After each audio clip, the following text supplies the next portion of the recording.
Opening the king's diagonal immediately establishes influence and opens avenues for rapid development. Introducing asymmetry. Black immediately challenges white's central pawn and prepares to exploit imbalances. A flexible approach. Aiming for central control while preparing development and potentially opening lines for an eventual kingside assault. Developing this knight immediately contests the center and prepares for an active defense of the pawn structure. Initiating central pawn confrontation. Immediately challenging black's setup and opening lines for piece development. Opening the central diagonal for the queen and freeing the d-pawn's path is the immediate consequence here. Dominating the center. The knight's advance pressures black's pawn structure and prepares for further piece development. This subtle pawn advance opens a diagonal for the queen and prepares development, but temporarily hinders the queen's knight. Developing the knight here asserts more central control, aiming to pressure black's pawn structure and prepare for king's safety. Solidifying the pawn center and preparing to develop the bishop to a more active square. This move underscores black's commitment to a robust Sicilian setup. Aggressively seizing kingside space. This move launches an immediate pawn storm, aiming to dislodge black's knight and potentially create weaknesses around the enemy monarch. Though it does leave white's own king somewhat exposed and demands careful follow-up to justify the premature commitment of material. A defensive maneuver, aiming to prevent white's pawn storm from reaching the queenside or perhaps setting up b5. It's a quiet but potentially significant step, securing a safe haven for the queen and creating potential expansion avenues later. Developing the bishop to this square is a prudent step, aiming to connect the rooks and bolster the kingside defense while simultaneously preparing for future queenside expansion, potentially targeting black's pawn structure. Developing the knight to e7, rather than the more conventional nf6, signifies a strategic commitment to a more solid, albeit potentially passive, setup, preparing to support d5 and keeping the f6 square open for a bishop, while sidestepping white's aggressive g4 pawn push and its associated kingside threats. Realigning the knight to b3 aims to redeploy it to c5 or d5, potentially reinforcing the kingside pawn storm or preparing a central thrust, while simultaneously creating a defensive outpost for the knight on the queenside. A subtle but effective maneuver to maintain flexibility. Unleashing a bold pawn thrust.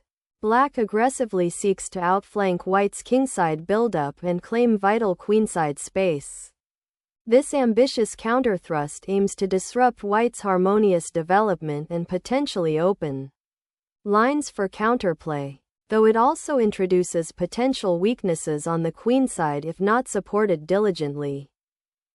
Initiating queen development aims to bolster the kingside attack and potentially coordinate with the pawn storm, while simultaneously creating a retreat square for the knight if the central tension escalates.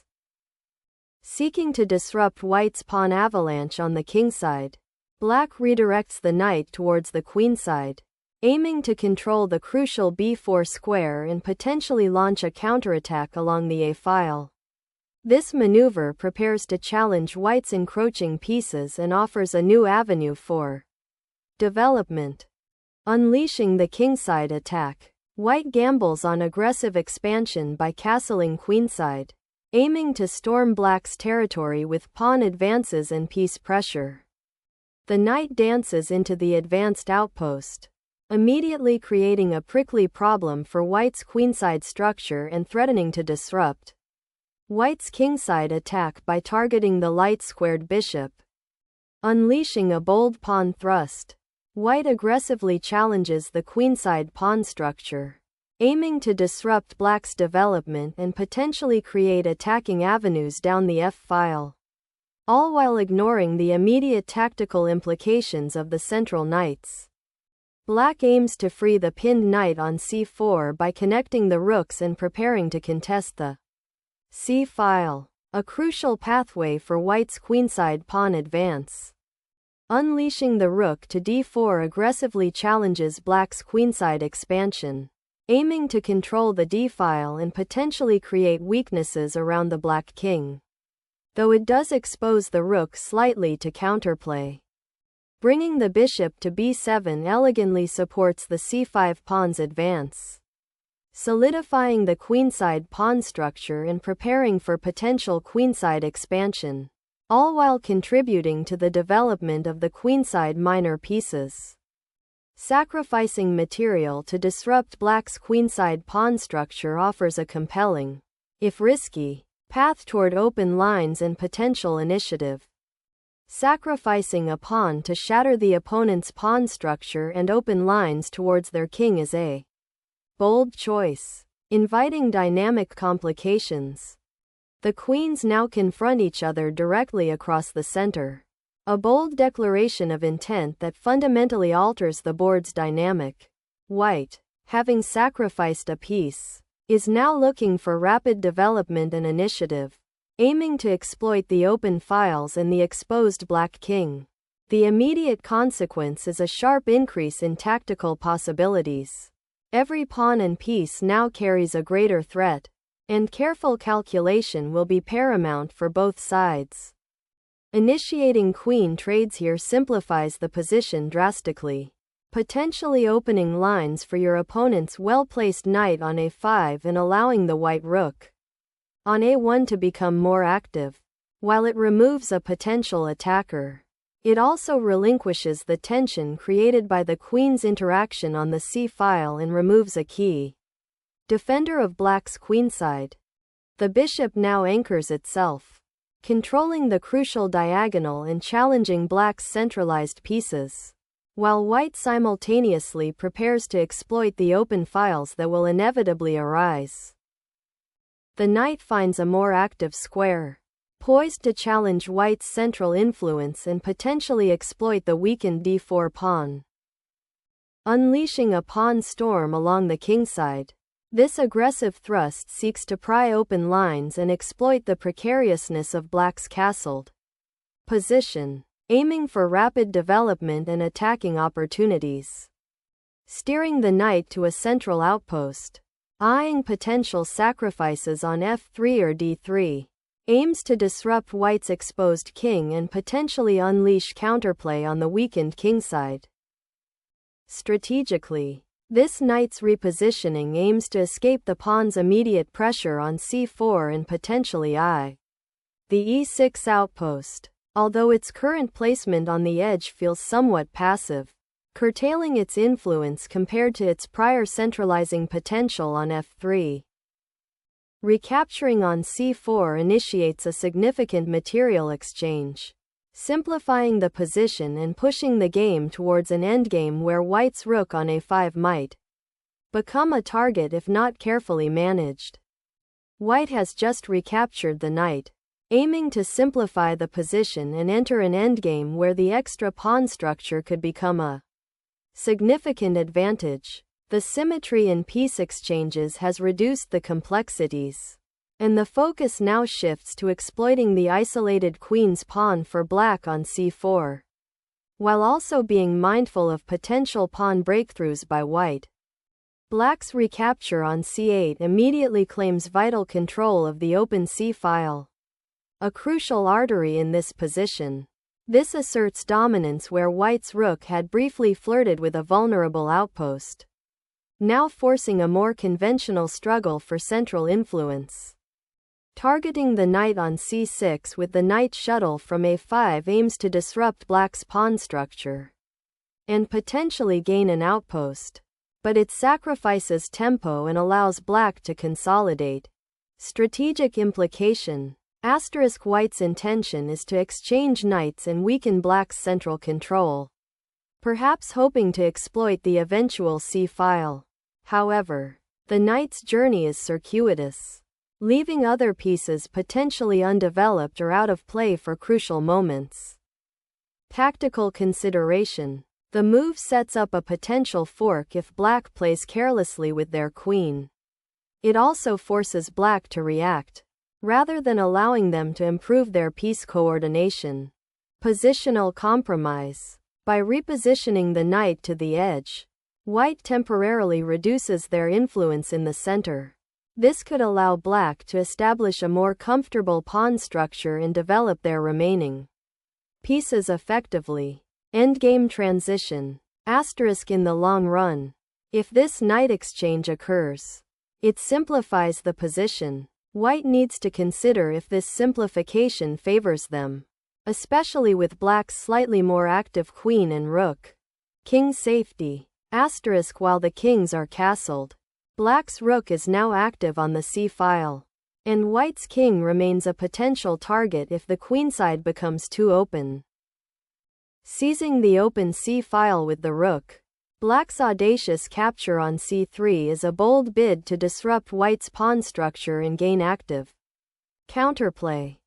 This pawn thrust rips open the kingside structure, aiming to seize control of the newly cleared central files and create immediate attacking prospects before black can consolidate their material advantage. The challenge now for white is to generate enough dynamic play to compensate for the sacrificed material, leveraging the active pieces and open lines to create immediate threats against the enemy monarch. It's a bold attempt to transition from a strategically compromised position into an aggressive assault, banking on the initiative to outweigh black's pawn plus. Suddenly, black seizes the initiative by snatching the pawn, injecting immediate tactical life into the position and forcing white to re-evaluate the consequences of their pawn-grabbing spree. Unlocking the c-file for the rook is a priority now. Its presence there can disrupt black's pawn structure and put pressure on the c-pawn if it ever moves. Launching a pawn offensive on the kingside, aiming to disrupt white's pawn structure and potentially create attacking chances, though it does expose black's own king somewhat. Opening up the f-file with this capture drastically alters the pawn structure, creating a permanent weakness on e6 for black while simultaneously offering white's rook immediate access to a crucial open highway. It's a bold strategic gamble that prioritizes active piece play and control over the center, potentially leading to a dynamic and unbalanced middle game where white's initiative could prove decisive if the subsequent attack is well supported. Opening the f-file for your rook now offers a crucial line of attack. But be wary, that pawn advance has irrevocably weakened your kingside, leaving it exposed to any coordinated pressure. A daring pawn push, aiming to cramp black's structure and perhaps ignite an attack on the kingside, though it opens up the g-file for potential counterplay if black can exploit it. Activating the bishop towards the kingside assault, aiming to disrupt white's pawn chain and perhaps create counterplay on the open files. Unlocking the queenside is the primary aim here, leveraging the newly opened c-file for potential pressure. A bold stride. This pawn push seeks to disrupt black's pawn structure and potentially create weaknesses on the queenside, aiming to gain space and mobility for white's pieces. The advance of the c-pawn initiates a positional jockeying for control of the queenside territory, forcing black to consider immediate responses to prevent significant structural damage. This pawn thrust opens avenues for white's rook and bishop to become more active along the newly created open lines, aiming to exploit any lingering imbalances.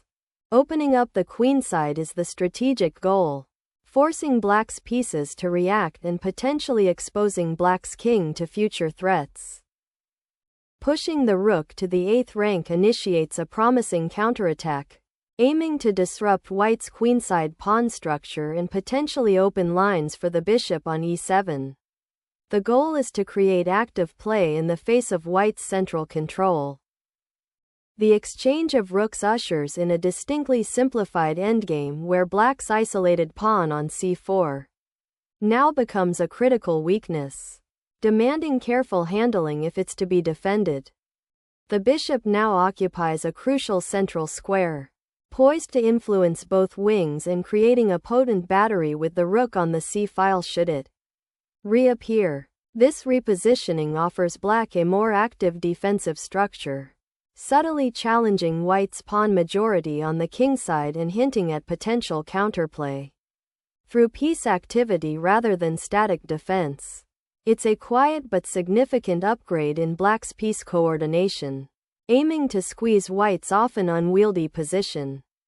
Relocating the king to the d2 square now prioritizes king safety and prepares for potential pawn advances on the queenside, aiming to solidify white's material advantage by leveraging the open c-file for future pressure. Shifting the king off the critical d-file opens up a crucial escape route, preparing to untangle the remaining pieces and potentially rally them for defense or counterplay. Navigating the newly opened king's pawn structure, white's knight establishes a vital outpost on the queenside, threatening to infiltrate black's weakened pawn chain and disrupt the harmony of the remaining pieces. Unleashing the central pawn offers a dynamic pawn structure change and opens diagonal lines for your bishop, potentially unbalancing white's consolidated pieces. The knight's retreat to c1, while seemingly passive, unlocks possibilities for development by clearing the d3 square for a potential king maneuver, aiming to consolidate white's fragmented pawn structure and perhaps prepare a gradual advance on the kingside where black's monarch remains exposed. Steering the king towards the center now seems paramount, as it's the best piece available to participate in the coming pawn skirmishes and potentially contest the open files that might emerge. Initiating a vital centralization maneuver, this knight repositions to a more active square, eyeing potential advancements and bolstering the pawn structure's defense. Unleashing a pawn thrust, black aims to disrupt white's advancing pieces and potentially create queenside counterplay, though it opens the king to further dangers. Unlocking the knight's potential becomes paramount as it pivots to the center, aiming to exploit the exposed black king and influence the d5 square. Unleashing the bishop to c6 aims to activate the piece and potentially challenge white's central control, though it also leaves the d6 pawn exposed and requires careful attention to white's active knight. Hustling the monarch towards the queenside offers a subtle but potentially significant shift in the battle for central control. The bishop tucks back, seeking refuge on a more secure diagonal, a necessary retreat as white's pieces consolidate for what looks like a slow, grinding endgame advance.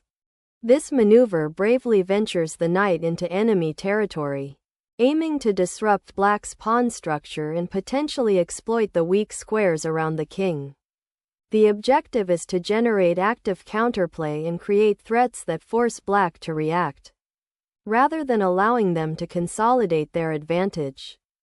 Exchanging the bishop for the knight fundamentally alters the pawn structure.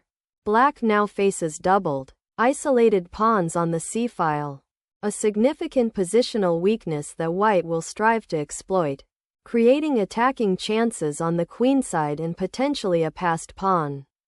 Seizing the open file, this pawn advance forces black's king out of its defensive shell, setting the stage for a potential royal hunt.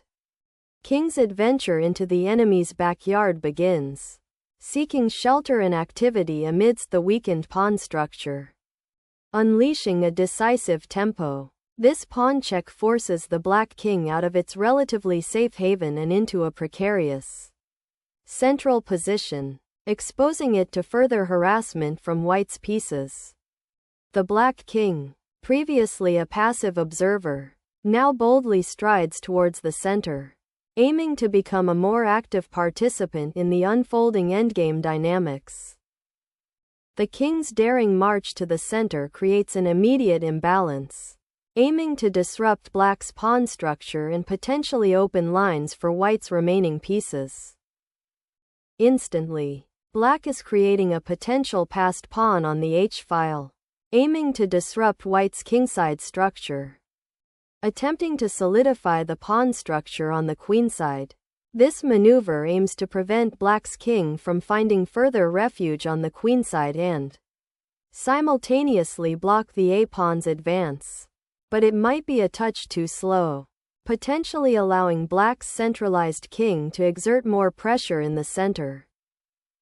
Shifting the bishop to d8 opens a new diagonal for potential counterplay and aims to untangle the king's defense from the encroaching pawns. This pawn push aims to secure space on the kingside and potentially create a passed pawn. But it might also overextend your pawns, leaving them vulnerable if black can effectively challenge them. Consider how this pawn advances, and whether black's bishop will find a useful outpost or if it can be blockaded effectively. The bishop now abandons its defensive post, seeking active participation on the kingside. A bold decision given the surrounding pawns and the exposed monarch. Activating the bishop with bg1 aims to reposition the piece for potential support on the kingside, or to challenge black's active bishop, but it neglects the immediate threat of black's pawn storm advancing on the queenside. A potentially dangerous commitment of the piece to a passive role while white's king remains exposed. The bishop's retreat to e1, a seemingly passive repositioning, aims to prepare for a potential pawn push on the kingside, eyeing the pawn on h3 and seeking to disrupt black's rook's activity by potentially clearing the path for a knight. Unleash the kingside pawn storm's energy, transforming a seemingly passive advance into a dynamic threat by activating the monarch for a potential central push. Repositioning the king to the center from its exposed wing position is a crucial step in consolidating the endgame, and this square promises more activity, focusing on the king's safety and its active role in the coming endgame. White repositions for better defense and potential counterplay. This quiet repositioning of the bishop to a more active square, aiming to eye the weakened dark squares around white's king, prepares to offer it up for exchange if white brings their king too close to the queenside.